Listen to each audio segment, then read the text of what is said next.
जय माता दी। आप देख रहे हैं द राइट न्यूज और मैं हूं रोहित भट्ट।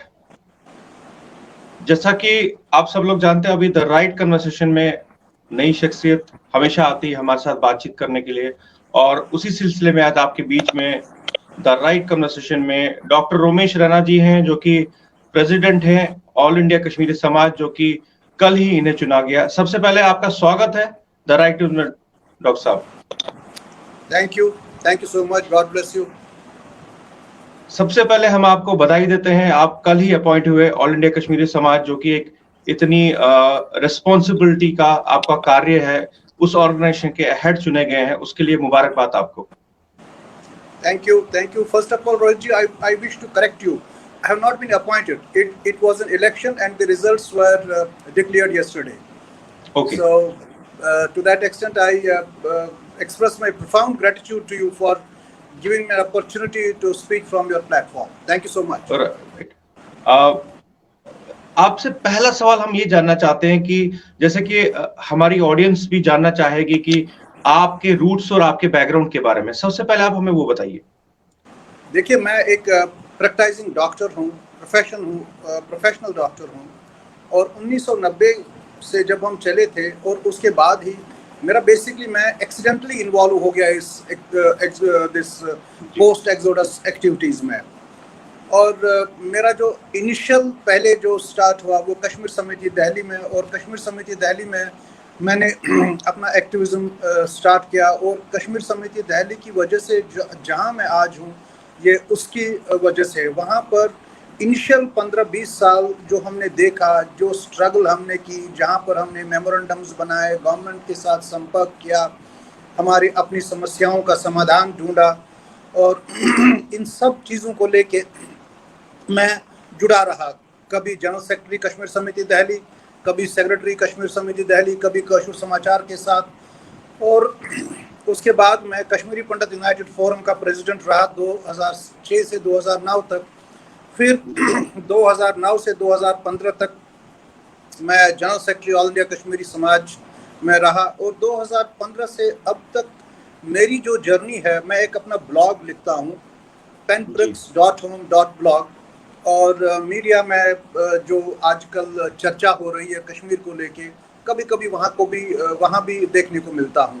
ये मेरी छोटी सी इंट्रोडक्शन है, लेकिन इन सब के पीछे जो प्यार, जो मोहब्बत और जो ब्लेसिंग्स मुझे अपनी कम्युनिटी की तरफ से मिलेंगे, मैं अपना आभार प्रकट करता हूँ उसके लिए। जी डॉक्टर साहब, एक सवाल यहाँ हम आपसे ये पूछना जरूर चाहेंगे कि ऑल इंडिया कश्मीरी समाज के साथ आप पहले भी जुड़े हैं, आप जनरल सेक्रेटरी भी रहे हैं, तो अभी तक की ऑल इंडिया कश्मीरी समाज की सबसे बड़ी अचीवमेंट क्या रही है?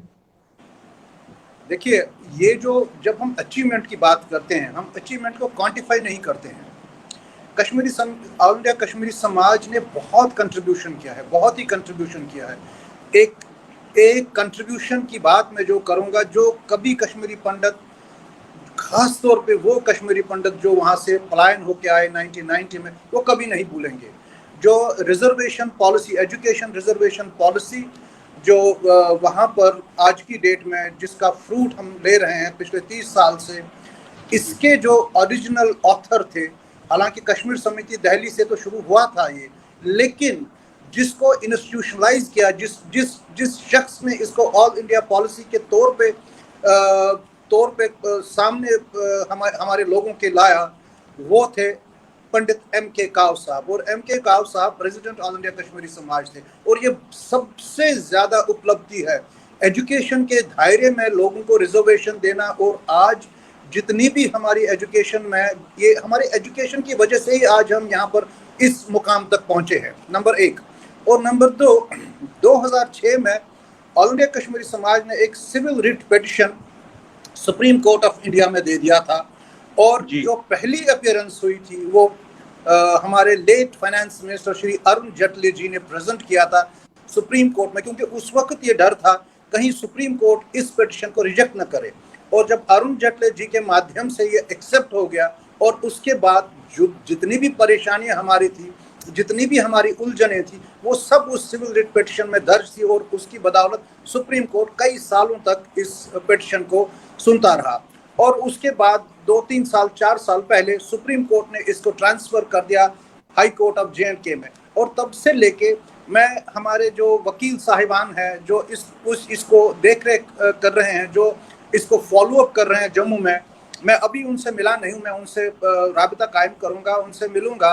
वो बहुत खूबी अपना काम कर रहे हैं और मैं उनको आपके चैनल के माध्यम से अपना सैल्यूट भेजता हूँ, अपनी गुड विशेस भेजता हूँ। और हमारे जो वहाँ पर वाइस प्रेसिडेंट हुआ करते थे श्री A.K. रैना साहब, इसको अच्छे से फॉलो कर रहे हैं। और अभी मैं जब टाइम आएगा तो मैं उनसे संपर्क करूंगा, उनसे फीडबैक ले लूंगा और देखेंगे हम आगे चल के क्या कर सकते हैं। और ये जो 2 उपलब्धियां हैं, ये 2 उपलब्धियां मुझे लगता है काफ़ी है AI केस को बयान करने में। हालांकि AI केस ने काफ़ी इंपॉर्टेंट रोल किया है, काफ़ी इंपॉर्टेंट रोल कर रहे हैं। जब पंडित मोती कौल जी थे, उन्होंने भी अपना एक अच्छा काम किया, बहुत अच्छा काम किया। और उसके बाद विजय एमा साहब आए, उन्होंने भी अपनी छाप वहाँ पर मार दी। और अब जो कर्नल तिक्कू साहब थे, कर्नल तिक्कू साहब पिछले 3 साल से बहुत ही अच्छा काम कर रहे हैं। तो कहने का मतलब मैं डॉक्टर साहब यहाँ पे डॉक्टर साहब मैं आपको यहाँ पे रोकना चाहूंगा। एक, जैसे आपने कर्नल तेज तिक्कू जी की बात की, लेकिन उनके कार्यकाल के दौरान हम भी AI केस को फॉलो करते रहे, हमने भी कार्य देखे हैं AI केस के। लेकिन कर्नल साहब के कार्यकाल में कुछ ऐसा मुझे नहीं लगता हुआ है काम जिसकी वजह से आप उसकी सराहना उस काम की करें। उनके 3 साल के कार्यकाल में कोई एक ऐसी अचीवमेंट हुई हो जो आप बताना चाहेंगे?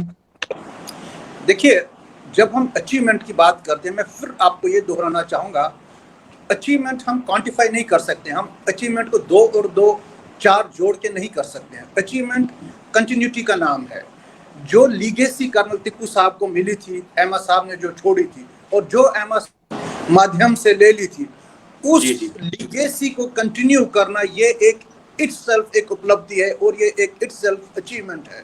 आज आप देख लीजिए, 2-3 चीजें बड़ी इंपॉर्टेंट है। सबसे इंपॉर्टेंट ये चीज है कि नाज बराबर डेट कर रहा है अपने रीडर्स के साथ। एक ऑर्गेनाइजेशन चल रही है और ऑल इंडिया कश्मीर समाज की विजिबिलिटी आज की डेट में है। और जब भी पॉलिटिकल क्वेश्चंस आए, जब भी इश्यूज आए, तो कर्नल साहब ने इन इश्यूओं को उजागर किया, अच्छे से किया। और जो उनका टीम है, उन्होंने बहुत अच्छे से काम किया। और ये कहना मुझे लगता है ठीक नहीं होगा कि भाई अचीवमेंट को हम एक तराजू में तोले और एक तराजू में नीचे आएगा और एक तराजू में ऊपर आएगा। इसको उपलब्धि नहीं कहते हैं। उपलब्धि कंटिन्यूटी का नाम है। जी जी। कहा जाता है कि ऑल इंडिया कश्मीरी समाज एक अम्ब्रेला की तरह काम करती है जिसके अंडर सारे ऑर्गेनाइजेशंस हैं। अभी तक कितनी ऑर्गेनाइजेशन आपके हिसाब से इस अम्ब्रेला में है और जिन्होंने एक्टिव पार्टिसिपेशन इसमें रखी है, वो कितनी ऑर्गेनाइजेशन होंगी आपके हिसाब से? देखिए, कहने को तो हमारे पास लगभग 41 एफिलिएट्स हैं और जो एफिलिएट्स हैं ये एक पैन ग्लोबल ऑर्गेनाइजेशन है। हमारे एफिलिएट्स कश्मीर ओवरसीज एसोसिएशन भी है, हमारे affiliates Indo European forum England का चैप्टर भी है, हमारे एफिलिएट्स कनाडा में भी हैं, बहुत सारे एफिलिएट्स हैं ऐसे। लेकिन जब हम बात करते हैं हमारे एफिलिएट्स कितने हैं और कहाँ कहाँ हैं, सबसे पहले हमें ये देखना है एफिलिएट्स वहाँ से शुरू हो जाएगा जहाँ पर कश्मीरी उपमंडलता का डिस्पर्सल हो गया है, जो पोस्ट 90 के बाद डिस्पर्स होके गए हैं, जो उन्होंने होम्स ऑफ एडॉप्शन बनाए हैं वहाँ से। अब ये देख लीजिए, कोई जगह है वहाँ पर 5 या 10 फैमिलीज है, वो एक एसोसिएशन को जन्म नहीं दे सकते हैं। जहाँ पर मोर देन 100 और 50 और फैमिलीज होंगी, वो एसोसिएशन को जन्म देंगे और वहाँ से हम उनसे संपर्क करेंगे कि साहब आप हमारे एक एफिलिएट बन जाइए। और ये, लेकिन कहने का मतलब ये है कि जहाँ पर Kashmiri pandits in large numbers हैं और जहाँ पर उन्होंने अपनी आइडेंटिटी को बनाए रखा है। फॉर एग्जाम्पल मैं आपको एक बात बताऊंगा, अम्बाला हमारा एक एफिलिएट है और अम्बाला में आप यकीन मानिए कुल 32 फैमिलीज हैं और उन्होंने वहाँ पर एक कश्मीर भवन बनाया है, बहुत अच्छे से बनाया है। हमारे वहाँ के प्रधान है AK बादल जी, बहुत अच्छा काम करते हैं। वहाँ के सचिव है राजेंद्र काव जी, बहुत ही अच्छा काम कर रहे हैं। और कश्मीर पंडितों की पहचान उन्होंने कश्मीर भवन के स्वरूप में बनाई है। हालांकि वहाँ पर कुल 32 फैमिलियाँ हैं। इसको छोड़ दीजिए, बहादुरगढ़ में कुल 17 फैमिलीज है, 17 परमानेंट फैमिलीज है। ये नहीं कि वहाँ पर लोग आते हैं, बैंकों में आते हैं, फिर ट्रांसफर हो जाते हैं, लेकिन 17 फैमिलीज ने एक एसोसिएशन का गठन किया है, एक एसोसिएशन चला रहे हैं, वहाँ पर अपना काम अच्छे से कर रहे हैं। तो ये जो एफिलिएट्स का गठन होता है, ये गठन उस वक्त होता है कि जब एक large number of critical mass of Kashmiri pandits किसी जगह जाए, रहने को जाए और वहां पर उनको लगे कि हाँ भाई हमें अपनी आइडेंटिटी बरकरार रखनी है, वो एक छोटी सी एसोसिएशन का गठन करते हैं, तब हम उनके पास जाते हैं कि आप हमारे एफिलिएट बनिए। तो ये ऐसे होता है जी। अभी डॉक्टर साहब, आपकी प्रायोरिटीज, आपकी लीडरशिप के अंडर क्या प्रायोरिटीज रहेंगी कम्युनिटी इश्यूज को लेके, या कौन से ऐसे मुद्दे हैं जिनको लेके आप काम करने वाले हैं? देखिए, सबसे पहले हमें ये देखना है कि जो आज का पॉलिटिक्स कश्मीर में चेंज हो रहा है, हम कश्मीर के पॉलिटिक्स को 1947 या 1970 ऑनवर्ड्स से नहीं देख रहे हैं, क्योंकि जो जो जो जो हेरिटेज था, जो बर्डन था कश्मीर के पॉलिटिक्स का, वो था आर्टिकल 370 को लेके, वो था आर्टिकल 35A को लेके, वो था स्पेशल स्टेटस को लेके, और उसी की बदौलत ये है कि दैट एक ये सब चीज़ें एक इंस्ट्रूमेंट बन गई और इस हथियार को उन्होंने अच्छे से इस्तेमाल कर दिया और कश्मीरी पंडितों के लिए ये एक बहुत ही नकारा एक इंस्ट्रूमेंट साबित हुआ और उसकी वजह ये हो गई कि हम एक्सोडस में आ गए। और मेरा मानना है कि जब हम कश्मीर की सियासत को लेके चलेंगे, कश्मीर के पॉलिटिक्स को लेके चलेंगे, तो हमें अगस्त 5, 2019 को लेके चलना है, क्योंकि अगस्त 5, 2019 में एक नया अध्याय कश्मीर की पॉलिटिकल हिस्ट्री में जुड़ गया और ये वो अध्याय है जो धीरे धीरे अनफोल्ड हो रहा है। सबसे इम्पोर्टेंट उपलब्धि ये है कि कश्मीर पूरी तरह से भारत के संविधान में आ गया, भारत का संविधान वहां पर पूरा चलता है। नंबर 2, और जो सेकंड लाइन लीडरशिप है, जो पोस्ट 90 लीडरशिप ऑफ कश्मीर है, वो इस 2019 को लेके आगे चल रही है। और ये सब चीज़ें जो हम देख रहे हैं, इन सब चीज़ों को जोड़ के हमें वहाँ के सियासी हालात देखने पड़ेंगे। और इतना ही नहीं, हमें जो अपने पॉलिटिकल स्टेप्स हैं, उन पॉलिटिकल स्टेप्स को 2019 के बाद के स्टेप्स से मैच करना है। हो गया एक। और नंबर 2, मेरा एक मैं एक स्ट्रांग प्रपोनेंट हूँ of political constituency, of political representation for Kashmiri pandits. और ये मैं पिछले 30 साल से बोल रहा हूँ। हमारी एक पॉलिटिकल कॉन्स्टिट्यूएंसी हुआ करती थी हबा कदल, और जिस वक्त 1952 में पहली कॉन्स्टिट्यूएंट असेंबली का गठन हुआ है, वहां पर 3 एमएलए कश्मीरी पंडित थे। वहां पर पंडित श्यामलाल सराफ था, वहां पर जानकीनाथ ककरू जी से, वहां से कुठार कॉन्स्टिट्यूएंसी से, और कुलगाम कॉन्स्टिट्यूएंसी से भी शायद मुझे लगता है डीपी दर साहब थे जी। और उसके बाद लेके हमने लगभग 85 तक इस पॉलिटिकल कॉन्स्टिट्यूएंसी को महफूज करके रखा, और हर वक्त पंडित एस के कौल साहब उसको रिप्रेजेंट किया करते थे। हमारे लेट प्यारेलाल हंडू साहब ने भी उसको रिप्रेजेंट किया, जनाब रामन मट्टू साहब ने भी उस कॉन्स्टिट्यूएंसी को रिप्रेजेंट किया। लेकिन उसके बाद जब नेशनल कॉन्फ्रेंस पावर में आई, तो इस पॉलिटिकल कॉन्स्टिट्यूएंसी को डाइल्यूट करने की काफ़ी कोशिश की गई, और वो उस हद तक सक्सेसफुल भी हो गए। उन्होंने नेशनल कॉन्फ्रेंस मेजॉरिटी एरियाज के साथ उनको जोड़ के कश्मीरी पंडित्स का जो रिप्रेजेंटेटिव कैरेक्टर था वो डाइल्यूट हो गया। और इसका वजह ये हुआ कि 1990 के बाद हमारी जो रिप्रेजेंटेशन या अगर रही बहुत थोड़ी सी रही, या अगर रही वो ये रही कि हमें हमेशा डिपेंड करना पड़ा गवर्नमेंट के कि भाई हमें किसी एमएलसी को जगह दे दीजिए ताकि वो हमारी आवाज़ बन सके। तो मेरा जो फोकस होगा वो ये होगा कि एक हमें पॉलिटिकल कॉन्स्टिट्यूएंसी को रिटेन करना है, अगर रिटेन नहीं करना है तो क्रिएट करना है, और क्रिएट करने के बाद हमें एक पॉलिटिकल वॉइस और पॉलिटिकल रिप्रेजेंटेशन की बहुत ज़रूरत है। इस चीज़ को मैं ऐड करता हूँ, जिस वक्त हम डिलिमिटेशन कमीशन से मुझे न्योता आया कि आप अपनी बात रखिए, आप अपना पक्ष रखिए, और उन्होंने मुझे 3 ऑप्शंस दे दिए, आप दिल्ली में मिलिए, जम्मू में मिलिए और कश्मीर में मिलिए। तो मैंने चूज़ किया कश्मीर, और मैं अपने टीम के साथ, संजय सप्रू साहब के साथ मैं चला गया कश्मीर, और वहाँ पर मैंने डिलिमिटेशन के साथ मुलाकात की। और वहाँ पर उन्होंने मुझे बोला आपने कश्मीर क्यों चूज़ किया? मैंने इसलिए कश्मीर चूज़ किया, क्योंकि अगर मैं कश्मीर उठा के, उसका उतना रेलेवेंस नहीं है जितना रेलेवेंस ये है कि कश्मीर से आवाज़ उठाई जाए और कश्मीर से कश्मीर की बात की जाए, कश्मीरी पंडितों की बात की जाए। और इस मामले में हमने ये कहा, उन्होंने बोला कि आपकी पॉलिटिकल कॉन्स्टिट्यूएंसी नहीं है। मैंने बोला कुछ उदाहरण उनको मैंने दे दिया, जैसे सांघा कॉन्स्टिट्यूएंसी सिक्किम में है। सांघा कॉन्स्टिट्यूएंसी की कोई बाउंड्री नहीं है, इसकी कोई ज्योग्राफी नहीं है, ये सिर्फ बुद्धिस्ट मॉक्स के लिए है। कुल 32,000 वोटर्स हैं उसके, सिर्फ बुद्धिस्ट मॉन्क्स ही है, और वही इलेक्शन लड़ सकते हैं और वही अपना नुमाइंदा चुन सकते हैं। और इसको लेके सुप्रीम कोर्ट में एक रिट भी दायर हो गया था कि भाई ये एक रिलीजियस सेक्ट है, आपने इनको कैसे दे दिया सेक्युलर इंडिया में एक सेपरेट कॉन्स्टिट्यूंसी। और सुप्रीम कोर्ट ने उसकी कॉन्स्टिट्यूशनैलिटी को वैलिड कर दिया, अपहोल्ड कर दिया, ये कह के कि ये एक डिफरेंट रिलीजियस माइनॉरिटी को सिक्किम गवर्नमेंट ने दे दिया, उन्होंने उसकी सराहना कर दी। तो इसका मतलब है कि भारत के संविधान में प्रोविजन है उन लोगों के लिए जहां पर कुल 3200 लोगों को वो रिप्रेजेंट देते हैं, एक पॉलिटिकल कॉन्स्टिट्यूएंसी उन्होंने क्रिएट कर लिया उनके लिए। तो ये मुश्किल नहीं होगा कि कश्मीरी पंडित जो 4 लाख है उनके लिए पॉलिटिकल कॉन्स्टिट्यूएंसी का गठन करना। इतना ही नहीं, उसको आप जोड़ के देख लीजिए, डोमिसिलरी जो प्रोसेस गवर्नमेंट की, हमारी जो पॉपुलेशन है वो कितनी इंक्रीज हो जाएगी अगर आज की डेट में कंटेस्ट किया जाता है कि हमारी पॉपुलेशन इतनी है, कम है, ज्यादा है।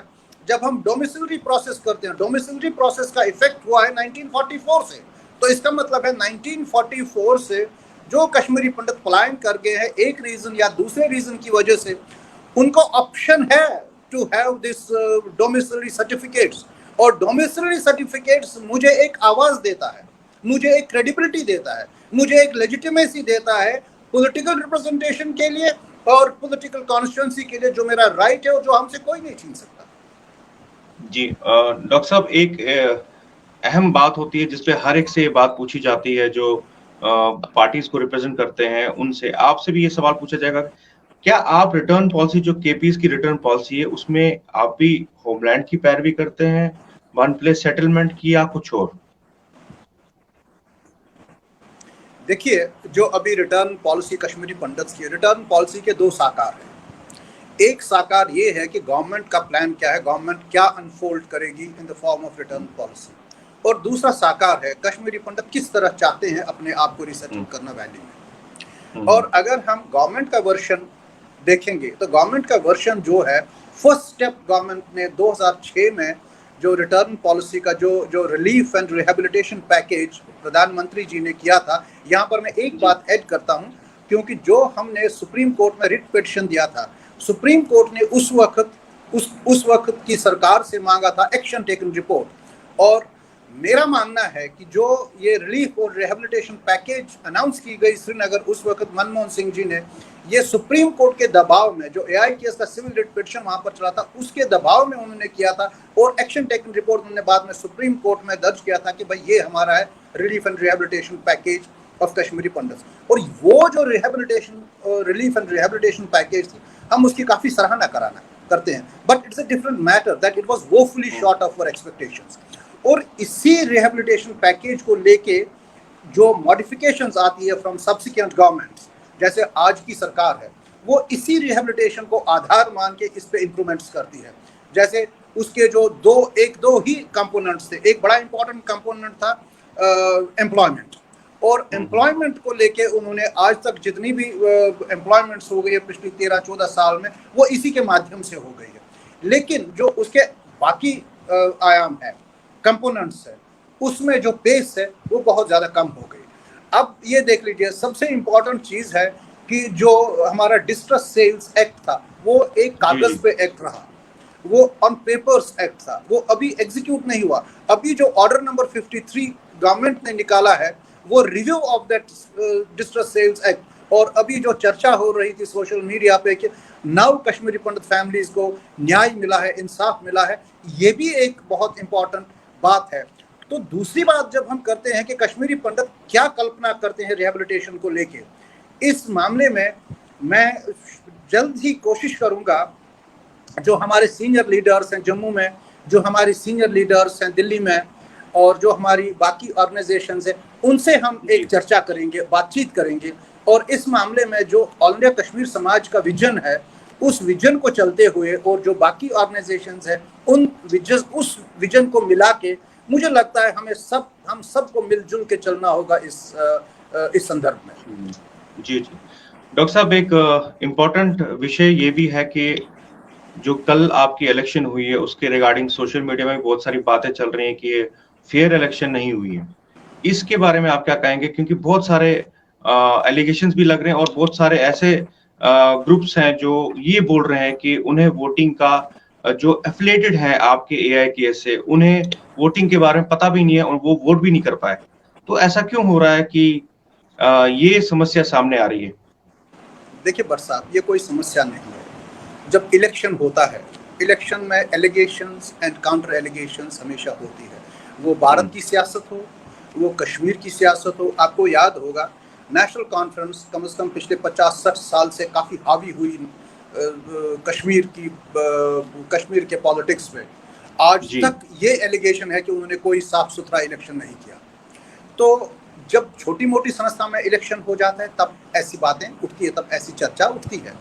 तो मैं इस चीज़ को एक नॉर्मल कंटेस्टेंट का जो वर्जन होता है, मैं इस चीज़ को एक नॉर्मल कंटेस्टेंट का वर्जन कहूँगा और मुझे कोई आपत्ति नहीं होती है ऐसे कहने में। लेकिन इस चीज़ को लेके, इस तथ्य को लेके सच्चाई बहुत कम है। सच्चाई से काफ़ी दूर है। सबसे पहले आपको ये चीज़ मानना पड़ेगा कि हमें कॉम्प्लीमेंट करना चाहिए जो हमारी अभी एग्जीक्यूटिव हेडेड बाय कर्नल तेज है कि उन्होंने कॉन्स्टिट्यूशन की मर्यादा को अपहोल्ड करते हुए इस पेंडेमिक में इलेक्शन कराया।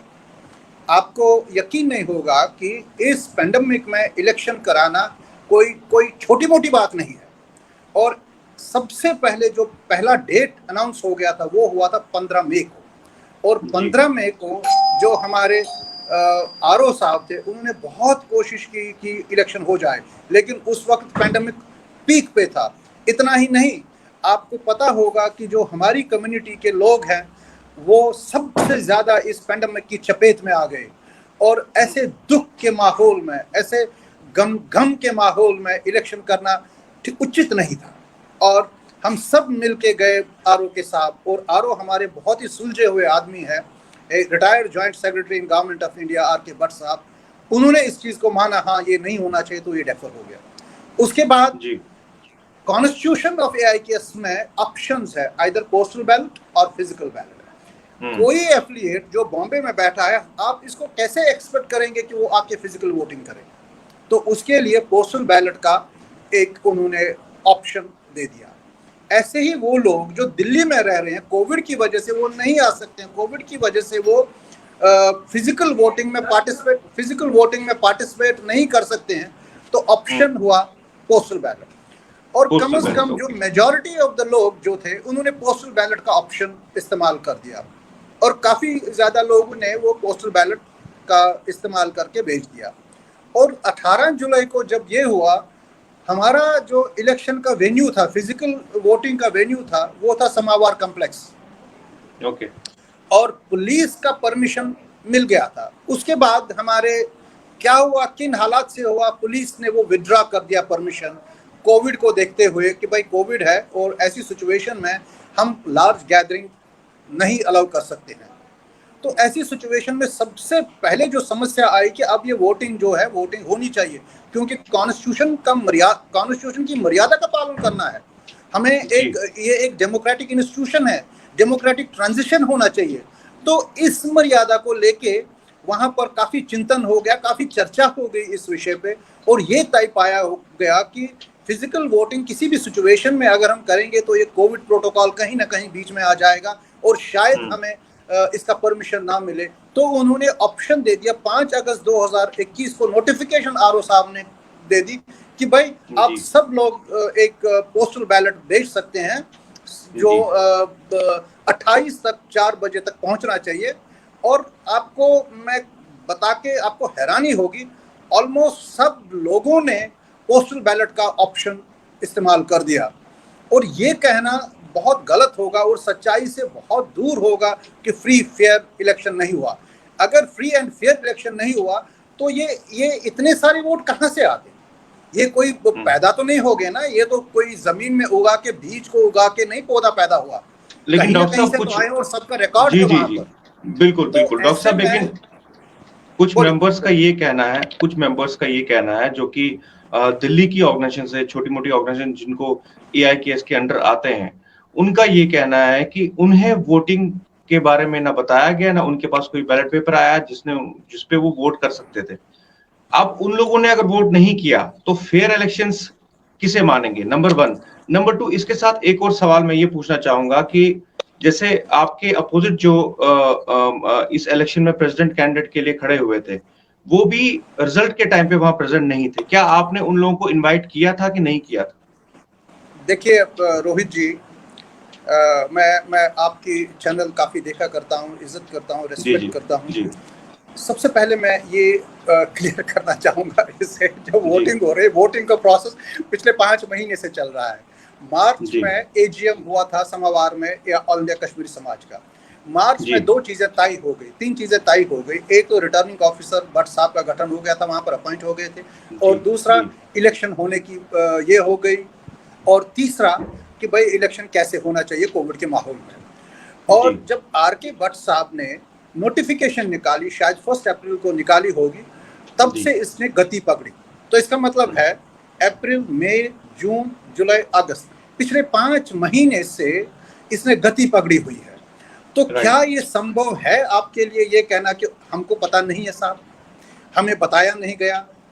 जितने भी रिकॉर्डेड एड्रेसेस है, registered addresses of voters with AIKS, उन सबको इंटीमेशन गई है, न्योता गया है, एक बार नहीं कई बार। मेरे को एक बार नहीं कई बार आरओ की तरफ से इंटीमेशन हुआ है। और AIKS का ऑफिस छोटा मोटा ऑफिस है, लेकिन ऑफिस का जो स्टाफ है वहाँ पर, उन्होंने पूरी तरह से कोऑर्डिनेट किया। और जो हमारे कंटेस्टेंट कैंडिडेट्स थे, मोटू साहब थे, उनकी एक एक जिज्ञासा को उन्होंने दे दिया लिखित में, मेल में, उसकी ट्रेल ऑफिस में पड़ी है। और ऐसे में सुपरफिशियली ये कहना, एक परसेप्शन देना, मुझे लगता है इट्स अ बैड पॉलिटिक्स। ठीक ठीक। आखिर में मैं एक सवाल जरूर पूछना चाहूंगा, जैसे कि आपका कहना है एक अम्ब्रेला के नीचे आप सबको एक साथ मिलके, एक साथ होके बात करते हैं काम करने की, एक हक के लिए लड़ने की। वैसे ही यहाँ पे जीकेपीडी भी है। वैसे ही कुछ समय से आप देख सकते हैं कि केपीओए दिल्ली की एक ऑर्गेनाइजेशन है, जिन्होंने जिसमें शायद आप भी थे कुछ समय पहले, रिलेटेड थे उस ऑर्गेनाइजेशन से। सबका एक ही मानना है कि आप हम सब हमारे साथ आइए और एक साथ मिलके हम लोग चलेंगे। तो इसमें भी 3 ऑर्गेनाइजेशंस खड़ी हो गई। तो थोड़ा-सा आपको नहीं लगता कि एक कन्फ्यूजन, ये एक जनरल सवाल है, ये किसी पर्टिकुलर टारगेट किसी को नहीं किया जा रहा है, लेकिन जो आम कश्मीरी पंडित है, जो जम्मू में रहता है, चाहे पुरखू, बूटानगर, कहीं पे भी, वो इन चीजों से कंफ्यूज हो जाते हैं कि ये हो क्या रहा है। आप बस इस पे थोड़ा-सा रोशनी डालिए कि क्यों ये सब चीजें हो रही हैं, ये ऑर्गेनाइजेशंस इतनी क्यों बन रही है? देखिए, सबसे पहले मैं आपको एक चीज बताऊंगा, आपने किया होगा world, because you are a very good anchor, I have heard you, you are well informed always. Thank you. जो माइनॉरिटी पॉलिटिक्स होता है, माइनॉरिटी पॉलिटिक्स में लेवल ऑफ इनसिक्योरिटी बहुत ज़्यादा बढ़ जाती है। और ख़ास तौर पे जो हमारी कम्युनिटी है, जिस तरह से हमको निकाला गया, जिस तरह से हमें कत्ल किया गया वहाँ पर, जब NHRC फोर्स हो गया ये स्टेटमेंट देने के लिए, ये रिपोर्ट देने के लिए कि that it is akin to genocide. तो जब ऐसी परिभाषा सामने आती है तो एक इनसिक्योरिटी का जन्म लेना लाजमी है और होना भी चाहिए। तो इस आर्ग्यूमेंट को लेके जब हम ये चलते हैं कि हमारी बहुत ऑर्गेनाइजेशंस है, बहुत संस्थाएं हैं, और एक कन्फ्यूजन सा होता है, ये उसी इनसिक्योरिटी का एक एक्सटेंशन है। और उस वक्त हमें इनसिक्योरिटी की परिभाषा में जाना चाहिए, हमें इनसिक्योरिटी कैसे एड्रेस करनी है। तो ऐसी सिचुएशन में जो एक होमोजिनस मूवमेंट थी, होमोजिनस मूवमेंट का मतलब है जो एक वन टाइम एक्सोडस था 1990 में, वो बट गया छोटे छोटे इशू में, जैसे migrant, non migrant, camper, non camper, employee, non employee, employed, unemployed, tenant, non tenant. और इसको जो बटने में और बांटने में जो वेस्टेड इंटरेस्ट थे, उनका काफ़ी रोल रहा और आगे चल के भी रहेगा। ऐसा नहीं है कि मेरे आने से या हमारे आने से ये कम हो जाएगा, लेकिन इस चीज़ को कंटेस्ट करना हमारे लिए बहुत इम्पॉर्टेंट है। और इस चीज़ को मैं आपको यकीन दिलाता हूँ आपके माध्यम से, अगर मैं सक्सेसफुल नहीं हुआ, लेकिन एक प्रयास होगा और हम इस चीज़ को कंटेस्ट करेंगे। क्योंकि जब तक आप एक आदमी को, फॉर एग्जाम्पल कोई पुरखू में रहता है, कोई जगती में रहता है, जब तक आप उसको आश्वासन ये नहीं देंगे कि भाई मैं दिल्ली का नहीं हूँ, मैं भी कैंप में रहा हूँ, मैं भी अपना, आप मेरे भाई बंधु है, जब तक उसको ये सिक्योरिटी नहीं मिलेगी तब तक जो ये माइनॉरिटी पॉलिटिक्स की परिभाषा होती है, ये परिभाषा ऐसे ही रहेगी। और इसको हमें नेगेटिव सेंस में नहीं लेना है। We don't have to take it in the negative sense. You have to recognise somebody's efforts, you have to ensure that कि ये जो कंट्रीब्यूशन कर रहा है सोसाइटी के लिए अपनी छोटी संस्था के माध्यम से, क्या इसमें पॉजिटिव साइड्स क्या है? क्योंकि आप कोई mister A is running an organisation, 3, 4, 5 आदमी जो इसके साथ जुड़े हुए, उनका एक आइडिया है, उनका एक आइडियोलॉजी है, कम से कम हम वो स्टडी करें कि भाई इसका पॉजिटिव फीचर क्या है। अगर हम उस पॉजिटिव फीचर को अडॉप्ट करते हैं, हम इस इनसिक्योरिटी को काफी हद तक एड्रेस कर सकते हैं। तो मेरा जो ये मानना है, हमें सबसे पहले एड्रेस करना होगा इनसिक्योरिटी एक लार्जर आर्गुमेंट के तहत, जो ये माइनॉरिटी पॉलिटिक्स है, इसको हम पटरी पे कैसे लाएं।